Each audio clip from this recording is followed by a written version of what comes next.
Ancient Egypt. It's one of the oldest civilizations on Earth, a literal cradle of humanity, and an absolute goldmine for Hollywood. We've seen hundreds of movies, games, and sci-fi novels inspired by its legends. But let's be honest, what do we actually know about it? We know Ra is the sun god, Anubis has a jackal head, and you need to become a mummy if you want to make it to the afterlife. But did you know that Egyptians didn't view their gods the way the Greeks or Romans did? Their gods weren't immortal tyrants. They could actually grow old, get frail, and even pass away. And that whole obsession with death and mummification? It wasn't because they hated life, but because they loved it so much, they wanted it to last forever. Today, we are breaking down the real uncut mythology of ancient Egypt. Sit back, relax, and let's dive straight into the Nile. First, we need to clear something up. Ancient Egyptian mythology is a massive concept. We are talking about over 3,000 years of written history, plus another 2,000 years of pre-dynastic culture. Over 5 millennia, their worldview changed dozens of times. So, when historians talk about Egyptian myths, they are usually referring to the New Kingdom period, around the second half of the 2nd millennium BC. This was Egypt at its absolute peak, and it's the period we're focusing on today. But despite all those centuries, the creation myth stayed surprisingly consistent, and it all starts with absolute nothingness. Before the universe existed, there was only none, a dark, chaotic, endless primordial ocean. Out of these cosmic waters, the very first hill of dry land emerged, called the Ben. It was shaped like a pyramid. This is exactly why the Egyptians loved building pyramids later on. They were literally replicating the first piece of solid earth in creation. Atop this hill sat the first god, the creator. Depending on the city you visited, the name of this god changed. But in most versions, the very first deities included the sun god, Ra, who became the supreme ruler of the land. Interestingly, there is no epic, heroic story about the creation of humans. One popular myth simply states that Ra looked at the beautiful world he created, wept tears of pure joy, and those tears hit the ground and turned into the first human beings. Honestly, that's a pretty wholesome origin story compared to other mythologies. When you look at Egyptian gods, the first thing you notice is their animal heads. This evolved from ancient tribal totemism, and the cult of animals stayed alive in Egypt for thousands of years. Let's meet the main players. Ra, the sun god with the head of a falcon, king of the world. Ma'at, the goddess of truth, balance, and cosmic order, wearing an ostrich feather. Osiris, the tragic king and lord of the underworld. Isis, his wife, the winged goddess of magic and motherhood. Anubis, the jackal-headed god of embalming and guide of souls. Horus, their son, the sky god, also with a falcon head.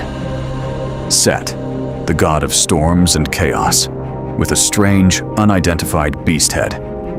Here is the twist. These gods weren't truly immortal or omnipotent. They were more like long-lived superheroes.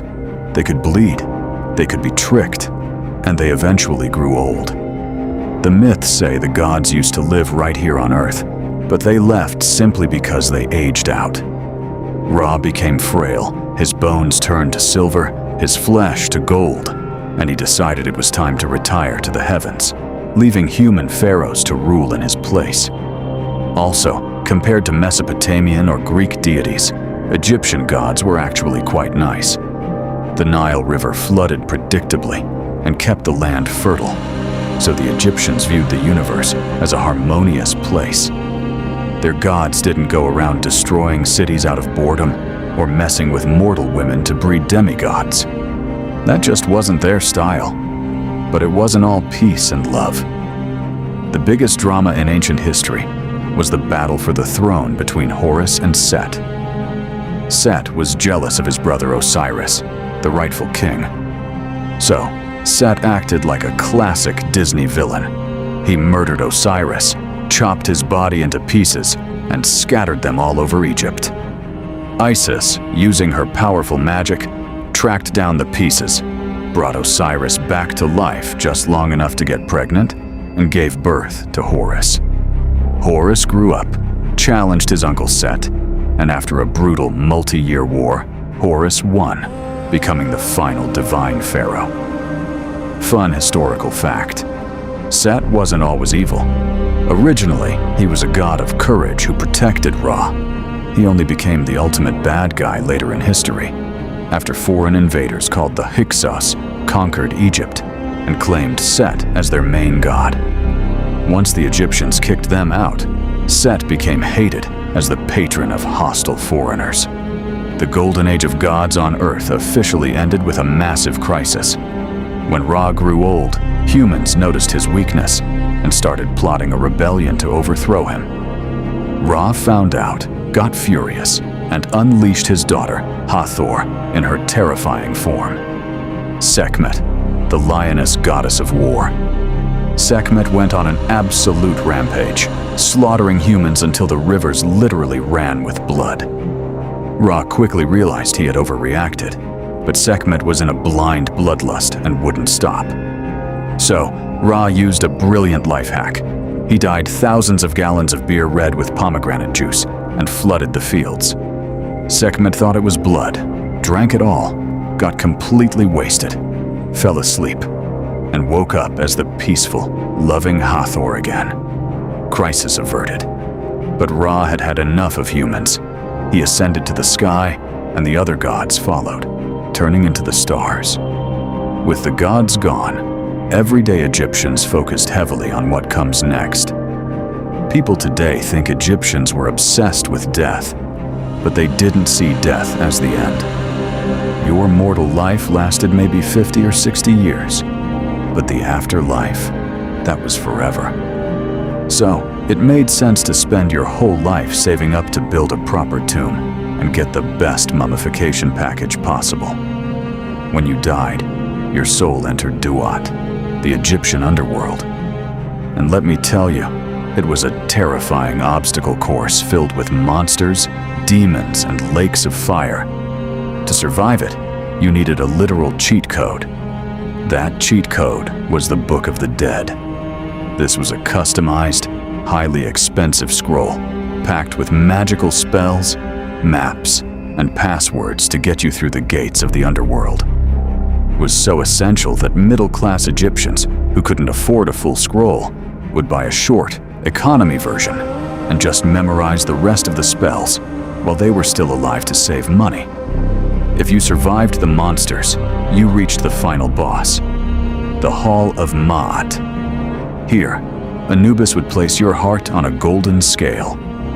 On the other side was the feather of Ma'at, the ultimate symbol of truth and cosmic order. If you lived a good, honest life, your heart would be lighter than the feather. Osiris would then welcome you into Aru, the field of reeds. It was basically a perfect, eternal version of Egypt, where crops grew effortlessly and there were no taxes. But if your heart was heavy with sin, the scale would tip and a terrifying monster named Ammit, part crocodile, part lion, part hippo, would instantly jump out and devour your heart, erasing your soul from existence forever. No pressure.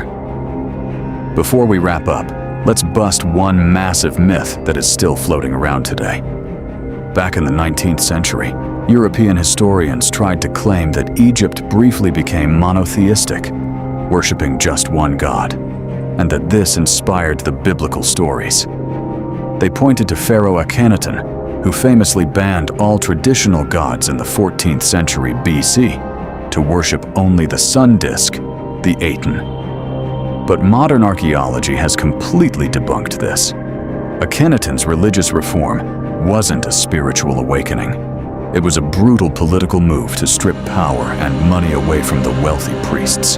The everyday Egyptian people absolutely hated it. The literal second Akhenaten died, the people smashed his temples, erased his name from history, and immediately went right back to worshipping Anubis, Isis, and the rest of the pantheon. Ancient Egyptian mythology shows us a civilization that didn't fear the end, but loved life so much they spent their entire existence making sure it would last for eternity.